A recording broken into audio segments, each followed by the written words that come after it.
श्री शिवाय नमस्तुभ्यम। हर हर महादेव। देखिए शरद पूर्णिमा आ चुकी है और 16 अक्टूबर को यह पड़ रही है। देखिए 17 अक्टूबर को भी पूर्णिमा की तिथि मनाई जाएगी। तो देखिए शरद पूर्णिमा है वो बहुत ही खास पूर्णिमा है, क्योंकि इस दिन माँ लक्ष्मी का प्राकट्य हुआ था। देखिए इनका अवतरण दिवस मनाया जाता है, माँ लक्ष्मी जी का माना जाता है। इस दिन माँ लक्ष्मी का जन्मदिन मनाया जाता है। तो देखिए शरद पूर्णिमा है वो बहुत ही खास पूर्णिमा है। तो देखिए हम अगर इस दिन कुछ उपाय करते हैं तो इससे माता लक्ष्मी अत्यधिक प्रसन्न होती है। देखिए हम आपको बता दें पूर्णिमा की तिथि कब से कब तक है। देखिए पूर्णिमा की जो तिथि है वो 16 अक्टूबर की रात 8:04 से प्रारंभ होगी और इसका समापन होगा 17 अक्टूबर की शाम 4:55 पर होगा। शरद पूर्णिमा का व्रत 17 अक्टूबर को 2024 को भी रखा जाएगा और 16 अक्टूबर को भी रखा जाएगा। और 16 अक्टूबर की रात को खीर वाला उपाय आप जरूर करना। देखिए यह उपाय खीर वाला है, ये आपको 16 अक्टूबर की रात्रि में ही करना है, क्योंकि 16 अक्टूबर की जो रात्रि है वो पूर्णिमा की पूरी रात्रि हमें मिल जाएगी। तो खीर वाला उपाय हम करेंगे तो इससे पूर्णिमा पे जो चंद्रमा की जो रोशनी है, जो दिव्य रोशनी है, वो हमारी खीर के ऊपर पड़ेगी। और इससे अगर हम यह खीर ग्रहण कर लेते हैं तो इससे हमारे शरीर में जो भी बीमारी है, जो भी संकट है, जो भी कष्ट है, वो सभी समाप्त हो जाएगा। देखिए ऐसा माना जाता है कि इस पूर्णिमा पर माता लक्ष्मी धरती पर भ्रमण के लिए आती है। और देखिए अगर इस रात्रि आप कुछ उपाय करते हैं तो इससे माता लक्ष्मी अत्यधिक प्रसन्न होती है और आपकी सभी मनोकामना पूरी हो जाती हैं। तो देखिए शरद पूर्णिमा पर आप कुछ न कुछ उपाय जरूर करें, चाहे आप उपवास रख रहे हैं या फिर आप उपवास नहीं भी रख रहे हैं तो भी हमें ये उपाय जरूर करने चाहिए। देखिए पूर्णिमा की रात्रि है वो बहुत ही खास रात्रि है और इस दिन माता लक्ष्मी को प्रसन्न करने के लिए, अपने घर में धन धान्य को बढ़ाने के लिए, वैभव प्राप्ति के लिए, अष्ट लक्ष्मी प्राप्ति के लिए हमें कुछ ना कुछ उपाय जरूर करने चाहिए। तो देखिए पूज्य गुरु जी की कथा सुनकर समझकर समझाने का पूरा प्रयास करूंगी, इसलिए वीडियो को अंत तक जरूर देखना। और अगर आप भगवान शिव के अनंत भक्त हैं और माता लक्ष्मी की कृपा पाना चाहते हैं, भगवान विष्णु की कृपा पाना चाहते हैं, तो चैनल को सब्सक्राइब जरूर करना।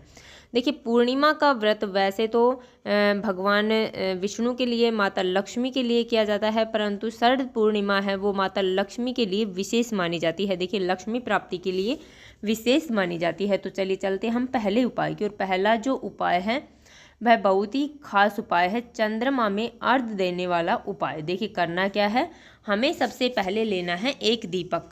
दीपक है वो हमें लंबी बाती का लेना है और हमें दीपक में मौली की बाती का यहाँ पर प्रयोग करना है। देखिए दीपक आप मिट्टी का ले लें तो सर्वोत्तम रहेगा। देखिए उसके बाद में हमें दीपक के अंदर थोड़ी सी हल्दी डाल देनी है। उसके बाद में हमें एक लोटा जल लेना है, उसमें थोड़ा सा कच्चा दूध डालना है। देखिए कच्चा दूध जिसको एक बार भी गर्म ना किया हो, वो दूध हमें लोटे के अंदर डाल देना है और उसमें पूरा जल भर देना है। उसके बाद में हमें 11 चावल के दाने गिनकर ले लेने हैं। देखिए चावल के दाने हैं वो कहीं से खंडित चावल नहीं होने चाहिए, टूटे फूटे चावल हमें यहाँ पर नहीं लेने हैं। उसके बाद में यह एक दीपक लेकर हमें चले जाना है अपने घर में, जहाँ पर लक्ष्मी जी की प्रतिमा आपके पास हो, लक्ष्मी जी की फोटो आपके पास हो, वहाँ पर हमें एक दीपक प्रज्वलित कर देना है। और वहीं पर बैठकर हमें लोटे के अंदर एक एक चावल डाल देना है। इदम अक्षतम ओम महालक्ष्मी नमः। देखिए इसका हमें स्मरण कर लेना है। देखिए आपको नहीं समझ में आ रहा है तो स्क्रीन पर आपको लिखा हुआ मिल जाएगा। इस प्रकार एक एक चावल हमें उस लोटे के अंदर डाल देना है। उसके बाद में यह एक लोटा जल लेकर हमें पहुंच जाना है अपनी छत पर, अपनी बालकनी में, कहीं भी जहां पर से आपको चंद्रमा साफ दिखाई दे रहा है वहां पर हमें पहुंच जाना है। साथ में एक खाली बर्तन, कटोरी वगैरह हमें ज़रूर लेकर जाना है। देखिए उसके बाद में जैसे ही हम चंद्रमा को यह जल समर्पित करेंगे, आराध्य देंगे, तो हमें वह कटोरी नीचे रख लेनी है और हमें उस कटोरी में जल झेल लेना है। देखिए बाकी जल चाहे हमें नीचे समर्पित कर देना है, परंतु थोड़ा सा जल हमें उस कटोरी में झेल लेना है। उसके बाद में उसे हमें लेकर आ जाना है नीचे।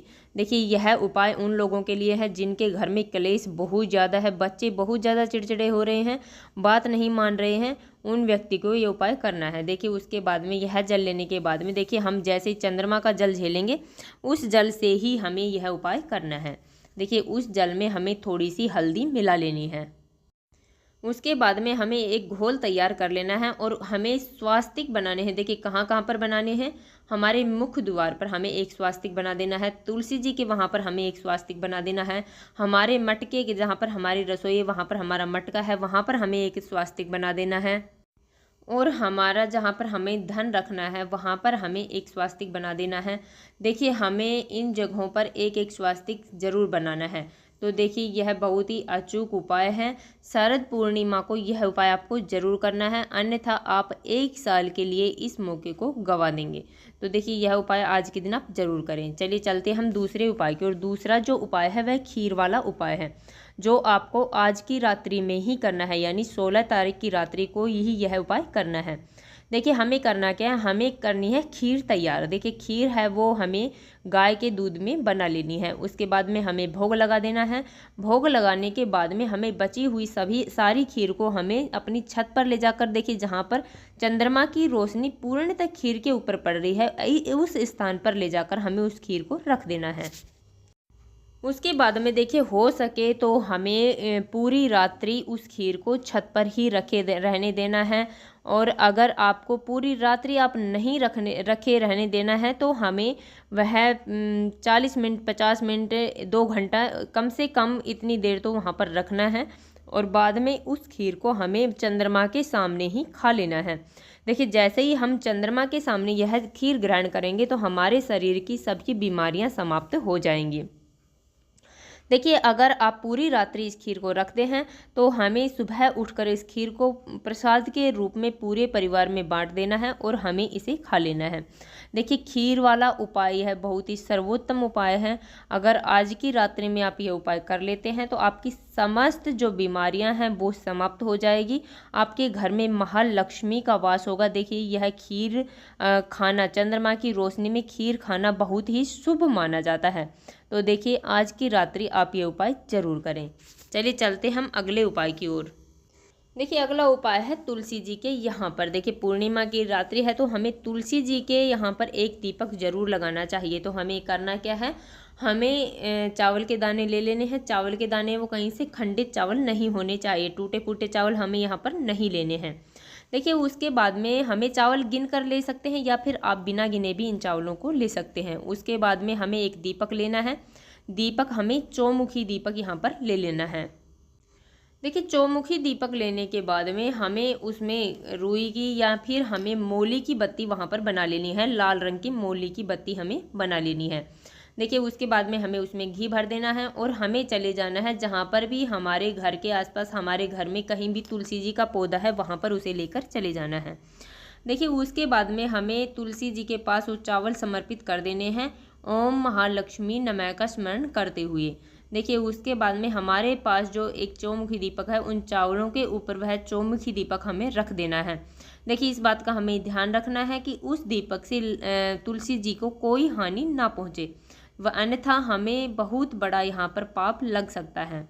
तो देखिए हमें यह उपाय बहुत ही सावधानी से करना है, बहुत ही सतर्क रहकर करना है। बहुत ही प्यारा सा उपाय है।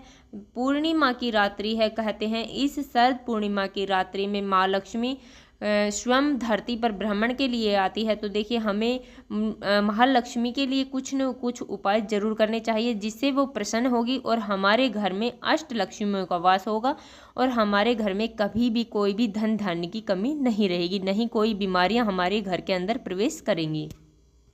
तो देखिए हम आपको एक बार फिर बता दें, ये सभी उपाय है ये आपको रात्रि में ही करने हैं। देखिए दिन में हमें कोई भी उपाय यहाँ पर नहीं करना है।